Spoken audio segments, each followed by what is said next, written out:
Buenas tardes a todos, aquí nos encontramos con César Emilio Torres, periodista venezolano, quien se encuentra en Venezuela.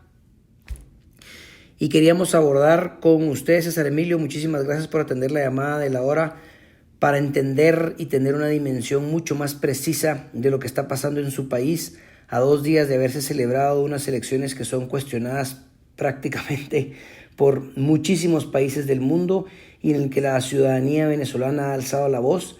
Así que gracias por atender esta llamada y le agradecemos que nos pueda comentar cómo se está viviendo estas horas posteriores a las elecciones realizadas el domingo. Complacido, estimado colega Pedro Pablo Marroquín, aquí a la audiencia de la hora también, puesto que agradecemos que los medios internacionales también están haciéndole el seguimiento a las últimas horas, lo que acontece en Venezuela, todo como una prevención que ya teníamos antes de las elecciones del 28 de julio, que fueron convocadas por el Consejo Nacional Electoral y donde se presentaron 12 candidatos, un proceso político que se desarrolló tal porque así lo establece la Constitución, que en el segundo periodo del año, de final de año, debía convocarse las elecciones. Se escogió esta fecha del 28 de julio y efectivamente pues se nombraron los candidatos, se escogieron, el pueblo eligió y actualmente pues tenemos las consecuencias de lo que se ha exigido al Poder Electoral,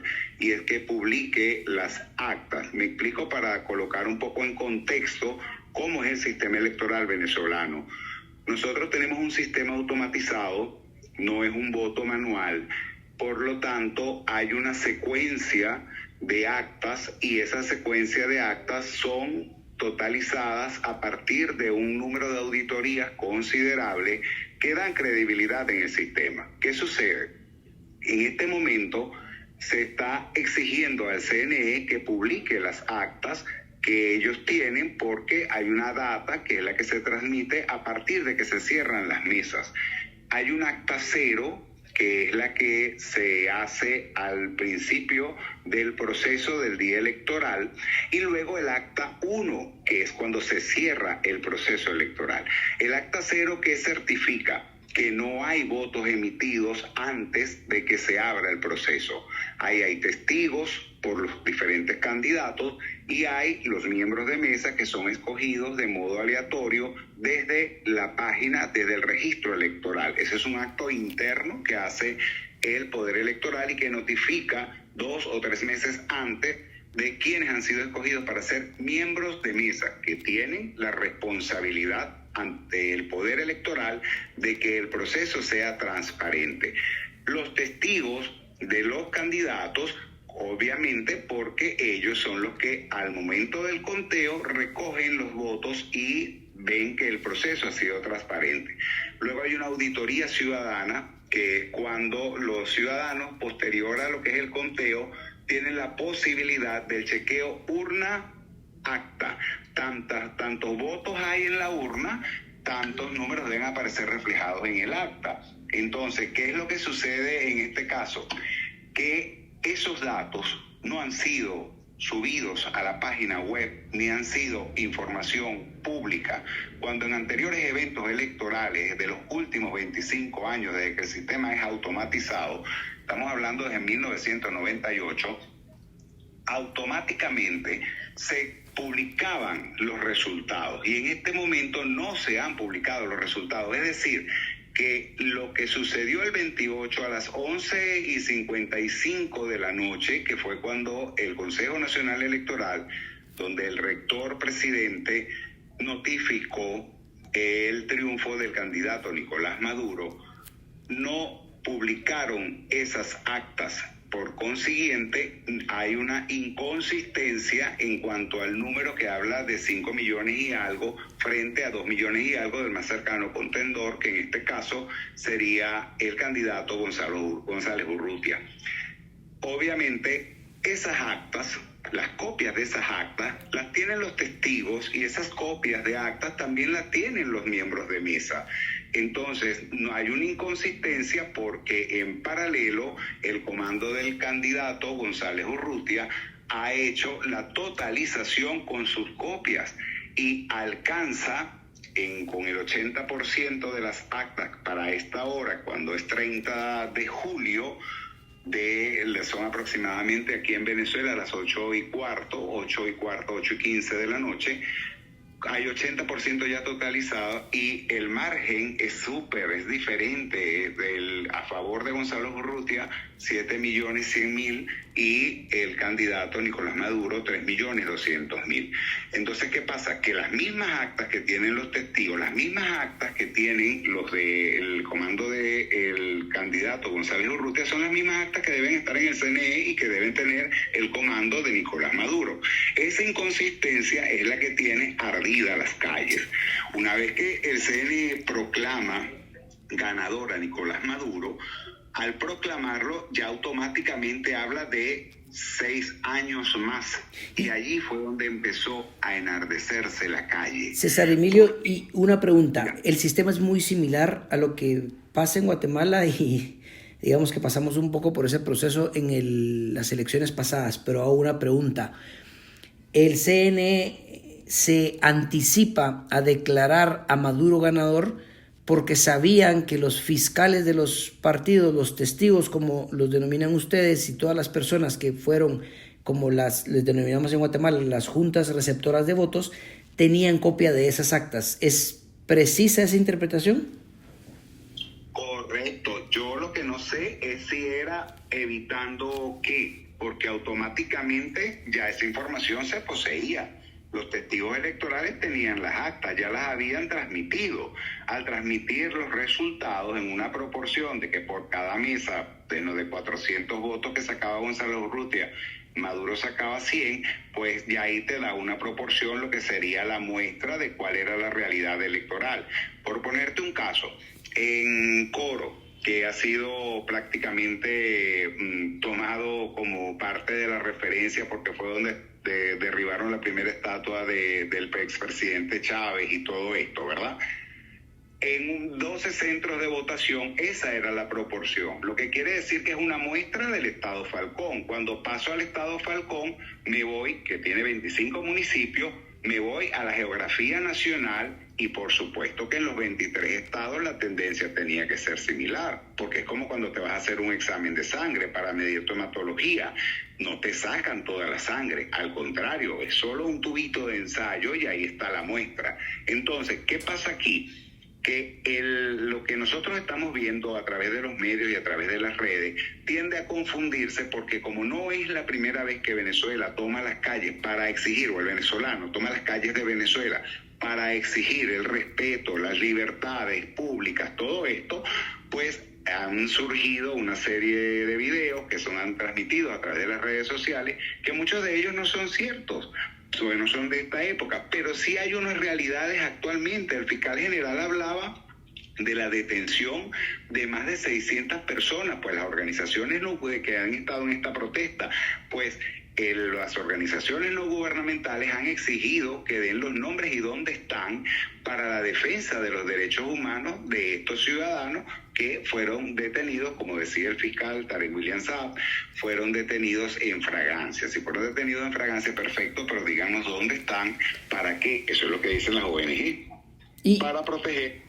sus derechos humanos, porque obviamente usted sabe que la diferencia no es tan corta, es una diferencia grande. De hecho, el presidente Lula ha hablado con el presidente Biden y los dos han coincidido en que si el proceso transcurrió tan normal y tan tranquilo y fue un acto de civilidad, entonces aquí falta nada más el botón que cierra el broche, que es la publicación oficial, porque recuérdense que mientras lo hagan los comandos de campaña son información extraoficial. La información oficial para hacer un cotejo de lo que realmente está ocurriendo, si se corresponde uno con otro. Y a eso vamos. Los indicios que se tienen a todas luces muestran nula transparencia de la autoridad electoral para hacer que el mundo pueda hacer una validación de lo que fue el proceso. Eso no se está dando. Vienen y se hablan de posibles órdenes de captura para el candidato presidencial, para la señora Machado, líderes de la oposición. Entonces, ¿Qué se puede esperar en las próximas horas y qué puede ser un camino de viabilidad para Venezuela, dado las muestras de un régimen que se resiste a morir?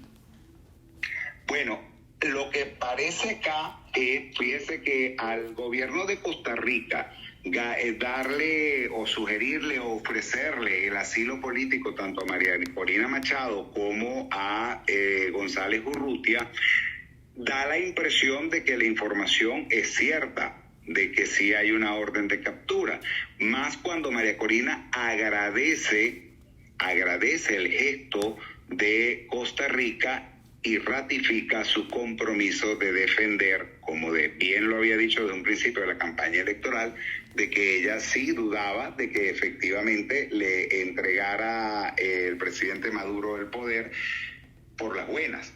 Y ya el presidente Maduro también lo había dicho, que por las malas o por las buenas, si los baños de sangre, todo aquel discurso que se manejó en la campaña electoral, pues ya lo estamos viendo. O sea, esta era la crónica de una muerte anunciada, diría García Márquez, porque se sabía que cualquier evento que pudiera ocurrir contrario o que no le fuera favorable al gobierno iba a desencadenar en esto. Ahora fíjate bien, Pedro Pablo, aquí hay que analizar algo muy, muy interesante. Acá hay unas cuestiones, unos grupos que se llaman los colectivos, ¿verdad? Que son precisamente los que en el gobierno. Perdón, embargo, se cortó por un segundo. ¿Son los colectivos un grupo que? Y ahí se cortó. Si nos puede repetir. Recuérdese que acá en Venezuela nosotros tenemos un acontecimiento inédito y es que se ha armado una población civil. Estos colectivos andan armados, ¿verdad? Y obviamente ellos siempre han defendido al gobierno. Sin embargo, en este momento están reclamando la transparencia del Consejo Nacional Electoral. Es decir, ¿qué puedo interpretar como ciudadano? Que al final estos colectivos o parte de estos colectivos están exigiendo que haya respeto por lo que fue la voluntad popular, una voluntad que fue expresada el 28 de julio. ¿Por qué digo que haya respeto? Porque se sienten irrespetados. Les repito, en el momento que se dio la proclamación, eso fue una cuestión pero automática. Comenzaron los sectores populares de Caracas a bajar y a exigir la transparencia, lo que quiere decir que ya los mismos electores sabían, porque no es que hubo la auditoría ciudadana. ¿Y la auditoría ciudadana en qué consiste? En que, por ejemplo, el centro electoral del colegio Pedro Pablo Marroquín tiene 5 mesas electorales. Luego de que se hace ese proceso de transmisión de data, para hacer la verificación ciudadana, se escoge al azar entre esas 5 mesas del colegio Pedro Pablo Marroquín, que era un centro electoral, se toma al azar y esa mesa se abre, la urna, se sacan los votos y se coteja con lo que reflejó el acta, que es una acta física donde está la totalización de los votos. Si coincide que el candidato A tiene tantos votos, pues deben haber tantas papeletas a su nombre. O el candidato B tiene tantos votos, debe coincidir con las papeletas que están en la urna. Y ahí ya se da la verificación ciudadana. Entonces, un proceso que fue tan auditado, donde el ciudadano estuvo de testigo de lo que pasó, y le voy a agregar otro elemento. El Plan República, que está integrado por la Fuerza Armada Nacional, en todos los centros de votación habían planes República, o sea, militares que son los que custodian el centro electoral. Entonces, ellos también fueron testigos de lo que fue la auditoría ciudadana. Entonces, ¿cómo pueden estar pensando en este momento los que estaban en el Plan República, los funcionarios que estaban en el Plan República y los electores que testificaron esta proporción 400-10, que te está diciendo que no puede ser que me vayas a decir a las 11:55 de la noche del 28 que los resultados no fueron esos, sino que fueron otros? Y póngale que el resultado haya sido ese, porque, bueno, hay que darle el beneficio de la duda. El rector Amoroso tuvo que haber tenido alguna razón para hacerlo. Bueno, denos la sustentación, eso es lo que piden los electores, denos la sustentación de esos datos que usted maneja, de esos votos que usted maneja, donde le dan 5 millones y tanto en el primer boletín al presidente Maduro y 2 millones y tanto al candidato González Urrutia. Lo que se está pidiendo es que se suban las copias de las actas, la totalización, pero fíjese que minutos antes, tal vez 2 horas antes, no dejaron entrar a la sala de totalización a la representante del candidato González Urrutia. Y para que se pueda activar la totalización, todos los candidatos tienen que colocar el código que les corresponde. Entonces, ahí se da una sospecha razonable, una duda razonable, porque si no estaba Delsa Solórzano, que era la representante del candidato González Urrutia, ¿en qué momento se totalizó? Eso también es parte de la garantía electoral del sistema venezolano. Entonces, ¿en qué momento se totalizó? Las dudas son evidentes, pues, que surgen a partir. Totalmente, César Emilio, y le agradecemos el tiempo de esta primera, que esperamos varias llamadas en los días venideros para ir entendiendo la situación de su país. Vamos a estar muy atentos yo creo que el clamor mundial es transparencia. Como usted bien dice, se da el beneficio de la duda, pero los indicios, las muestras, las actitudes del gobierno de Venezuela dan la apariencia de que esta no fue una elección, de que fue una elección en la que la gente participó libre y voluntariamente, pero que los resultados no se están manejando transparentemente, y creo que esa es una demanda que cualquier ciudadano democrático del mundo debe sumarse, porque al final del día es la única manera en la que no solo se fortalece una democracia, sino el Estado de Derecho mismo. Así que muchísimas gracias por su tiempo, y le pedimos pues poder hablar en los días venideros para ir acompañando este proceso que es trascendental, no solo para la región, sino para el mundo entero. Así que muchísimas gracias, César Emilio. Muchísimas gracias a usted, Pedro Pablo, y a la hora. Y también quiero, para cerrar, agradecerle a toda la comunidad internacional que no retire sus ojos de Venezuela. Ciertamente, desde el punto de vista informativo, estamos en el ojo del huracán, porque lo que ha ocurrido no es casual, pero es que evidentemente la comunidad internacional tiene que estar en cuenta de que lo que suceda en Venezuela puede afectar a la región, porque no solo es Latinoamérica, es Centroamérica, es Norteamérica, y que de alguna manera los venezolanos hemos estado prácticamente atentos a que ocurran cosas que nos den por la vía de la democracia, que es el voto, la paz y la tranquilidad. Acá Venezuela no es un país violento. Gracias a todos ustedes, los guatemaltecos, que nos han recibido, los venezolanos en la diáspora, que nunca habíamos tenido. No éramos un país de diáspora, y hoy en día son 8 millones a quienes están fuera, y que de paso se les negó la oportunidad de votar. Solamente de toda la diáspora solo pudieron votar 60,000 personas del registro electoral. Entonces, eso ya les puede dar un punto de interés también de por qué eso sucedió.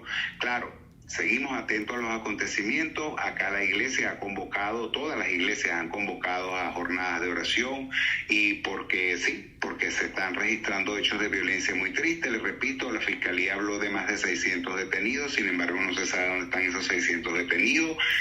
Hay ya 11 muertos que están certificados, que están en las protestas, y un clima de tensión sobre qué es lo que pueda pasar.